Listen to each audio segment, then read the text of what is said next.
Hello नमस्कार दोस्तों, कैसे हैं आप सभी। एक बार फिर से आप सभी का स्वागत है आपके अपने YouTube चैनल प्रॉफिट स्टडी में। तो फाइनली आज की इस वीडियो में हम कवर करने वाले हैं West Central Railway WCR Jabalpur का टोटल 3015 पोस्ट पे रेलवे एक्ट अप्रेंटिसशिप के तहत यहां पे नोटिफिकेशन जारी कर दिया गया है। अब फाइनली आज से इसका अर्थात 15 दिसंबर 2023 के डेट से इसका नोटिफिकेशन जारी आपका 14 को ही हो गया, पर 15 तारीख के डेट से इसका ऑनलाइन फॉर्म का लिंक जो है एक्टिव हो गया है। तो आज की इस वीडियो में हम ये जानेंगे कि कैसे करके आप स्टेप बाय स्टेप अपना एप्लीकेशन फॉर्म को सबमिट कर सकते हो। याद रखिएगा, एक छोटी सी गलती आपका फॉर्म को यहां पे रिजेक्ट करवा सकती है। 10th में कितना नंबर डालना है, ITI में कितना नंबर डालना है, रजिस्ट्रेशन कैसे करना है, फोटो कैसे करना है, पेमेंट कैसे करना है, सारा डिटेल आज की इस वीडियो में हम देखेंगे। तो बने रहिएगा वीडियो के एंड तक। तो चलिए वीडियो की शुरुआत करते हैं। इससे पहले जो लोग भी चैनल पे फर्स्ट टाइम है, सब्सक्राइब नहीं किए, सब्सक्राइब करके बेल बटन ऑन कर दीजिएगा ताकि रेलवे का A to Z इंफॉर्मेशन आप सभी को देखने को मिलते रहे। डिस्क्रिप्शन में आपको टेलीग्राम ग्रुप, व्हाट्सएप ग्रुप का लिंक मिलेगा, जरूर ज्वाइन कर लीजिएगा। हर तरह का इंपॉर्टेंट अपडेट आपको वहां पे देखने को मिलते रहता है। सबसे पहली बात, फॉर्म को अप्लाई कैसे करना है, तो सीधे आपको डिस्क्रिप्शन में लिंक मिलेगा ऑनलाइन अप्लाई का, उस पर क्लिक करिएगा तो आप इसका ऑफिशियल साइट पे आ जाइएगा। ठीक है, हम थोड़ा सा आपको बता भी देते हैं। देखिए, profitstudy.in पे आने के बाद आप गूगल पे सर्च करके भी आ सकते हो, नहीं तो आपको डिस्क्रिप्शन में लिंक मिलेगा, वहां से जाके आप वहां से जाके क्लिक करिएगा तो आप हमारे ऑफिशियल साइट पे विजिटेड हो जाएगा। अब ऑफिशियल साइट पे आने के बाद आपको सीधे क्या करना है, यहाँ पे देखिए आपको एक ऑप्शन मिल रहा WCR Jabalpur railway apprentice requirement online form 2024, इस पर आपको क्लिक करना है। जैसे आप क्लिक करिएगा तो आपके सामने कुछ इस तरह का इंटरफेस आ जाएगा और वेस्ट सेंट्रल रेलवे जबलपुर में बहुत सारे ट्रेड को इस बार मौका दिया गया है। जी हाँ, बहुत सारे कैंडिडेट लंबे समय से भर्ती का इंतजार कर रहे थे, पर फाइनली यहाँ पे भर्ती निकल के आ गई है और बहुत सारे ट्रेड को इसमें जो है मौका आप लोगों को दिया गया है। ठीक है ना, स्टेप बाय स्टेप देखेंगे, आपको बिल्कुल भी टेंशन लेने की जरूरत नहीं है। अब बात करते हैं यहाँ पे सीधा, पहले एक बार वैकेंसी मिला लीजिएगा और फॉर्म अप्लाई करने से पहले यह जरूर सुनिश्चित कर लीजिएगा कि आपको कहाँ से फॉर्म अप्लाई करना है। जबलपुर, भोपाल, कोटा, CRWPS भोपाल, वर्कशॉप कोटा या हेडक्वार्टर जबलपुर। टोटल यहाँ पे 3015 पोस्ट पे रिक्रूटमेंट जारी किया गया। स्क्रॉल करके नीचे बढ़िएगा तो यहाँ पे आपको ऑनलाइन लिंक जो है नीचे यहाँ पे दिया गया है। ठीक है, यहाँ पे देखिए स्क्रॉल करिएगा तो यहाँ पे आपको ऑनलाइन लिंक जो मिल जाएगा, नोटिफिकेशन भी आप यहाँ से डाउनलोड कर सकते हैं। सीधा आप यहाँ पे क्लिक करिएगा, ऑफिशियल साइट पे आ जाइएगा। अब चलिए फाइनली बात करते हैं कि यहाँ पे आपको ऑफिशियल साइट पे आने के बाद 3 ऑप्शन आपके सामने दिखेगा। ध्यान से समझिए प्रोसेस को, गलती बिल्कुल भी मत करिएगा। यहाँ पे टोटल 3 प्रोसेस देखने मिलेगा। उससे पहले लास्ट डेट देख लीजिए, तो लास्ट डेट आपका है 14 जनवरी 2023 रात के 12 बजे तक ऑल ओवर इंडिया के सभी कैंडिडेट फॉर्म अप्लाई कर सकते हैं। ठीक है, यहाँ पे 3 ऑप्शन, पहला ऑप्शन आपको एम्प्लॉयमेंट नोटिस, अगर इस पर क्लिक करिएगा तो नोटिफिकेशन डाउनलोड हो जाएगा। दूसरा ऑप्शन आपको दिया गया है click here to log in, वे वैसे कैंडिडेट के लिए हैं जो पहले रजिस्ट्रेशन कर चुके हैं। और यहाँ पे थर्ड ऑप्शन हमको मिलता है न्यू रजिस्ट्रेशन का। तो हम लोगों ने अभी तक रजिस्ट्रेशन किया नहीं है, तो हमें क्या करना है, सबसे पहला स्टेप में हमारा रजिस्ट्रेशन कंप्लीट करना है। उसके लिए आपको न्यू रजिस्ट्रेशन वाले ऑप्शन पे करना होगा क्लिक। जैसे आप इस पर क्लिक करिएगा तो आपके सामने इस तरह का इंटरफेस आ जाएगा और सबसे पहले इसमें बोला जा रहा कि click here to select the ITI trade. सबसे पहले आपको अपना ITI ट्रेड सेलेक्ट करना है, जिस ट्रेड से भी आपने ITI कर रखा होगा। टोटल यहां पे बात करें तो आपको देखकर हैरान हो गए आप कि यहाँ पे 46 तरह का ITI ट्रेड सम्मिलित किया गया है। कितना, 46 तरह का ट्रेड इसमें सम्मिलित किया गया है। अब जिस भी ट्रेड से आप ITI किए होंगे अपना ट्रेड यहाँ पे सेलेक्ट कर लीजिएगा। सपोज एग्जांपल के तौर हम यहाँ पे सेलेक्ट कर लेते हैं इलेक्ट्रीशियन। अब जैसे आप अपना ट्रेड सेलेक्ट करिएगा तो आपके सामने जो यहाँ पे फॉर्म है वो निकलकर सामने आ जाएगा। ठीक है ना, चलिए फॉर्म निकलकर सामने आ गया। अब आपको क्या करना है, मोबाइल फोन से भी आप अप्लाई कर सकते हैं। ऐसा जरूरी नहीं कि कंप्यूटर PC अब कंपलसरी है, ऐसा कुछ भी नहीं है। मोबाइल फोन से हम भी आपको अप्लाई करके बता रहे हैं कि मोबाइल फोन से आप कैसे अप्लाई कर सकते हो। ठीक है ना, चलिए अब यहां से एक एक करके सारा डिटेल देखिएगा। सबसे पहले आपको बोला जा रहा कि application for engagement of act apprentice RRC Jabalpur. इसमें आपको बताया जा रहा सबसे पहले आपको अपना नाम देना है, first name, middle name, last name. अब देख लीजिए, जिसका मान लीजिए अगर 2 कैरेक्टर का नाम है, जैसे किसी का नाम हो गया यहाँ पे राजू कुमार साव, तो राजू कुमार साव है तो फर्स्ट नेम आपका राजू हो गया, मिडिल नेम कुमार और लास्ट नेम साव। अब मान लीजिए किसी का राजू साव है तो यहाँ पे राजू जो है फर्स्ट नेम और लास्ट नेम आपका साव। तो ऐसे करके आपको अपना नेम यहाँ पे इंटर करना है। ठीक है, उसके बाद यहाँ पे पूछा जा रहा सारा जो नेम है आपको मैट्रिकुलेशन के अनुसार यहाँ पे इंटर करना है, ऐसा कुछ भी गलती नहीं करिएगा। आपको उसके बाद अपना आधार नंबर डालना है। उसके बाद आपको अपना फादर नेम डालना है, फिर आपको अपना मदर नेम डालना है, उसके बाद आपको अपना डीओबी सेलेक्ट करना है। ठीक है, डीओबी सेलेक्ट कर लीजिएगा और फाइनली यहाँ पे अपना आपको डीओबी सेलेक्ट करने के बाद चलिए हम आपको डीओबी सेलेक्ट करके यहाँ पे दिखा देते हैं ताकि आपको किसी भी तरह का कोई भी यहाँ पे प्रॉब्लम ना हो। आपका जो भी डीओबी होगा, डेट ऑफ बर्थ होगा, वो आपको यहाँ पे सेलेक्ट कर लेना है। तो फाइनली हमने यहाँ पे देखिए डीओबी कर लिया सेलेक्ट। उसके बाद यहाँ पे बोला जा रहा है कि इंटर योर ईमेल आईडी। अब यहाँ पे बोला जा रहा है कि ईमेल आईडी आपको अपना पुट करना है, वैसा ईमेल आईडी डालिएगा जो हमेशा आपका एक्टिव हो, जिसका आईडी और पासवर्ड आपको पता हो। ठीक है ना। उसके बाद यहाँ पे बोला जा रहा है रिलीजन आपको सेलेक्ट करना है, तो आप जिस भी रिलीजन के होंगे अपना रिलीजन सेलेक्ट कर लीजिएगा। अगर आप पीडब्ल्यूडी कैटेगरी से होंगे तो यस, अन्यथा आपको नो पे ही रहने देना है। उसके बाद यहाँ पे आपसे पूछा जा रहा है एकेडमिक क्वालिफिकेशन, तो सीधा पहले 10th पास में सेलेक्ट करना है। उसके बाद देखिए यहाँ पे ट्रेड, जो ट्रेड सेलेक्ट था वो पहले हम लोगों ने यहाँ पे इलेक्ट्रीशियन ट्रेड को सेलेक्ट कर लिया। आपका जो भी ट्रेड सेलेक्ट होगा आप उसी ट्रेड को सेलेक्ट करिएगा। उसके बाद आपसे सबसे इंपॉर्टेंट पूछा जा रहा विभाग,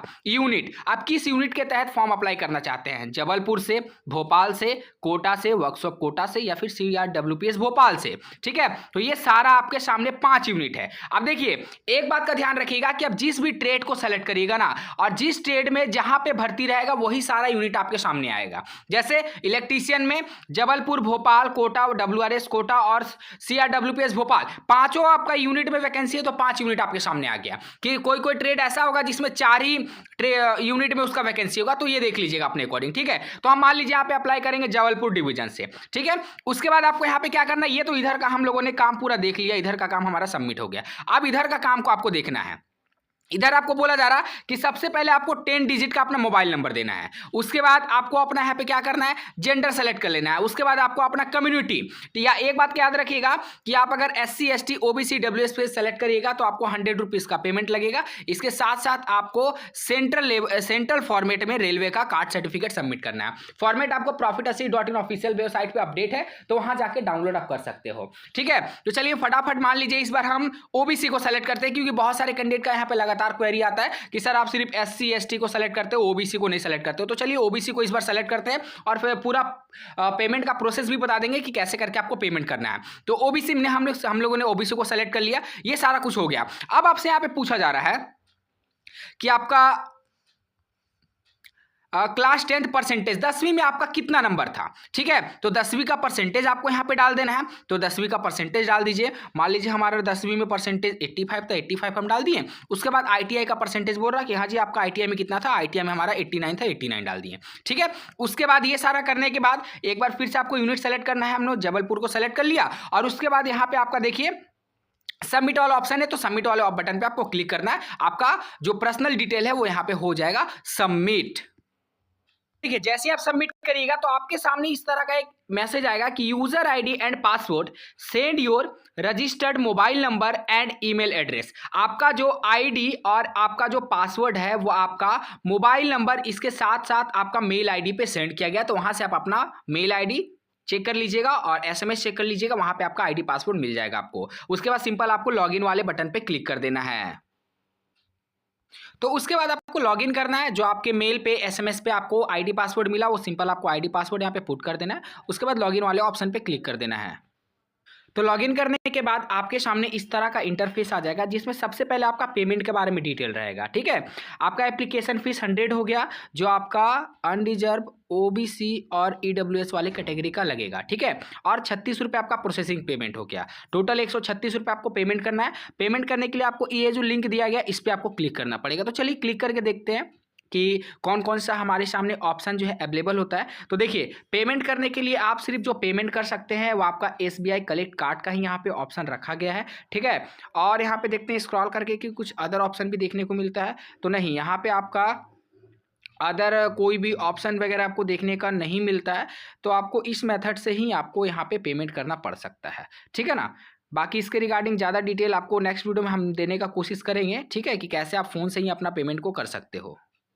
चलिए अब आगे बढ़ते हैं और यहाँ पे आपको बोला जा रहा है कि आपको अगर पेमेंट हो जाने के बाद आपको ड्यू नंबर एक मिलेगा, बैंक रेफरेंस नंबर मिलेगा। वो रेफरेंस नंबर को आपको यहाँ पे सबमिट करना पड़ेगा। उसके बाद आपसे यहाँ पे पूछा जा रहा है कि आपका निकटतम रेलवे स्टेशन क्या है, उस रेलवे स्टेशन का आपको नाम फिल कर देना है। ठीक है, उसके बाद अगर आप एक्स सर्विसमैन से हैं तो आपको यस, अन्यथा आपको नो पे सेलेक्ट कर देना है और यहाँ पे विवरण देना पड़ेगा। तो ये आपको कुछ नहीं करना पड़ेगा, इसमें आपको कुछ नहीं करना है। ठीक है ना, अब आपको मेन आता है एड्रेस। अब आपको अपना पूरा गली, मोहल्ला, सड़क, जिला, ये सारा तहसील आपका एड्रेस यहाँ पे भर देना है। लैंडमार्क में आपका आसपास मंदिर मस्जिद कुछ होगा वो लिख देना है। आपका पोस्ट ऑफिस का नाम आपको यहाँ पे लिख देना है। आपको यहाँ पे अपना इंटर पिन कोड कर देना है, ठीक है। उसके बाद आपको यहाँ पे पूछा जा रहा है आप किस स्टेट से हैं, तो किस स्टेट का आपका नाम यहाँ पे सेलेक्ट कर देना है। जो भी आपका स्टेट होगा उसके अकॉर्डिंग आपको यहाँ पे फिल कर देना है, अपना डिस्ट्रिक्ट का नाम दे देना है, ठीक है।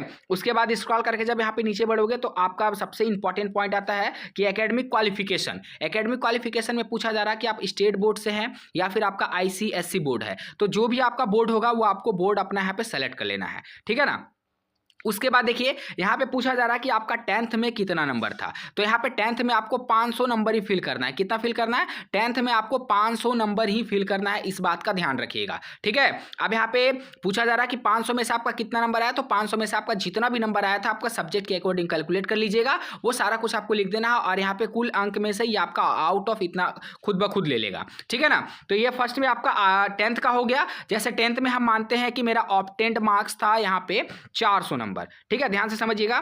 404 नंबर हम मानते हैं मेरा ऑब्टेन मार्क्स था, और 100 टोटल यहाँ पे बोला जा रहा, तो टोटल हमारा मान लीजिए यहाँ पे 500 नंबर था, तो हम 500 नंबर डाल दिए, ठीक है। उसी तरह ITI में ITI का मार्क्स भरते टाइम उसी तरह करना है कि सबसे पहले आपको क्या बोलना है कि आपका कितना आया। तो 1400 में मान लीजिए हमारा 1350 नंबर आया, और उसके बाद कुल कितना नंबर का था, तो कुल हमारा 1400 नंबर का पेपर था, तो आपको यहाँ पे लिख देना है, ठीक है। तो इस तरह करिएगा तो आपका परसेंटेज इसका सामने आ जाएगा निकल के। नेक्स्ट देखिए, उसके बाद आपको क्या करना है कि आपको अपना 10th का डिटेल देना है। जैसे आपने अपना 10th जो है कब पास किया था, तो 10th का जब पास किए होंगे लिख दीजिएगा। मान लीजिए यहाँ पे हम एक कैंडिडेट का लिख रहे हैं तो वो 2015 में पास किए थे। उसके बाद आपका name of the SSC board, आपका जो बोर्ड था उसका क्या नाम था। जैसे इस कैंडिडेट का जो फॉर्म फिल हो रहा वो जैक बोर्ड के थे, झारखंड एकेडमिक काउंसिलिंग रांची, तो अपना इस तरह करके फिल कर देंगे। उसी तरह आप भी अपना फिल करिएगा। उसके बाद आपसे पूछा जा रहा कि आपका स्कूल कॉलेज का क्या नाम था, तो आप अपना कॉलेज का नाम यहाँ पे फिल कर दीजिएगा। जैसे इनका स्कूल का नाम था हाई स्कूल करके, ठीक है, तो यहाँ पे ये अपना लिख देंगे, सीधा हाई स्कूल अपना मेंशन कर देंगे, ठीक है। उसके बाद यहाँ पे 10th का सर्टिफिकेट नंबर आपको बोला है, तो 10th का आपको अपना यहाँ पे क्या करना है, सर्टिफिकेट नंबर सिंपल सा डाल देना आपको सर्टिफिकेट देखकर, ठीक है। उसी का सेम वैसा ही आपको ITI में करना है। सबसे पहले आपको डिसिप्लिन बोला जा रहा है, तो आपका कौन सा ट्रेड है, डिसिप्लिन मतलब ट्रेड, तो आपका हमने कौन सा सेलेक्ट किया था, इलेक्ट्रीशियन सेलेक्ट किया था, तो आपको सीधा यहाँ पे क्या करना है, इलेक्ट्रीशियन ट्रेड को यहाँ पे सेलेक्ट कर लेना है। और इलेक्ट्रीशियन ट्रेड को सेलेक्ट करने के बाद आपको नेक्स्ट प्रोसेस को कंप्लीट करना है। उसके बाद आपसे पूछा जा रहा है आप इलेक्ट्रीशियन से कब पास आउट हुए, तो 2022 के पास आउट हुए, तो 22 के लिख दिए। उसी तरह फिर से आपको सेम वही 10th वाला प्रोसेस को रिपीट करना है। पूछा जा रहा है कि आपका ITI कॉलेज का क्या नाम था, कॉलेज का नाम यहाँ मेंशन कर देना है, और यहाँ पे ITI का सर्टिफिकेट नंबर मेंशन कर देना है। ये प्रोसेस हो गया कंप्लीट। अब नेक्स्ट प्रोसेस की ओर बढ़ते हैं। इसमें आपको बोला जा रहा है कि कास्ट सर्टिफिकेट के बारे में, अगर आप OBC SC ST EW जिस भी कैटेगरी से फॉर्म को अप्लाई करिएगा, कास्ट सर्टिफिकेट देना मैंडेटरी है। अब आपको कुछ नहीं करना है, सिंपल आपको यहाँ पे कास्ट सर्टिफिकेट देना है। सबसे पहले आपको क्या करना है कि आपको इंटर कास्ट नंबर, आपको कास्ट सर्टिफिकेट का नंबर आपको यहाँ पे डाल देना है, ठीक है। उसके बाद पूछा जा रहा है कि वो जो कास्ट सर्टिफिकेट है कहाँ से इशू हुआ है, SDO से हुआ है, अंचल से हुआ है, DM से हुआ है, जहाँ से भी इशू हुआ है वो आपको यहाँ पे मेंशन कर देना है। उसके बाद पूछा जा रहा है कि कब बना है आपका कास्ट सर्टिफिकेट, कब जारी हुआ है, तो वो आपको डेट यहाँ पे इंटर कर देना है, ठीक है। उसके बाद आपसे पूछा जा रहा है नेक्स्ट स्टेप में मार्क्स ऑफ आइडेंटिफिकेशन, मतलब पहचानने चिन्ह। जैसे आपके बॉडी में कहीं पे तिल होगा, कहीं पे कट का निशान होगा, तो वो आपको मेंशन करना है यहाँ पे। सिर्फ आपको यहाँ पे 2 देना है, 2 आइडेंटिफिकेशन चिन्ह देना है। आप लीजिएगा मोल on hand, mole on right hand, mole on face, ठीक है। तो इस तरह करके आपका जो भी पहचान चिन्ह होगा आपके शरीर पे, आपकी बॉडी पे, वो 2 पहचान चिन्ह आपको मेंशन करना है। ये सारा डिटेल फिल होने के बाद सबसे अहम आता है कि आपको अपना डॉक्यूमेंट अपलोड करना है। अब ये जो डॉक्यूमेंट आप अपलोड करिएगा वो आपका टोटल यहाँ पे JPG फॉर्मेट में रहेगा, और इसका जो साइज रहेगा 200 KB से कम होना चाहिए, ठीक है। 200 KB से अधिक नहीं होना चाहिए, 0 से लेकर 200 KB के बीच होगा तो आप ये डॉक्यूमेंट अपलोड कर पाइएगा। इसमें डॉक्यूमेंट में क्या क्या अपलोड करना है उसके बारे में भी देख लीजिए डिटेल से।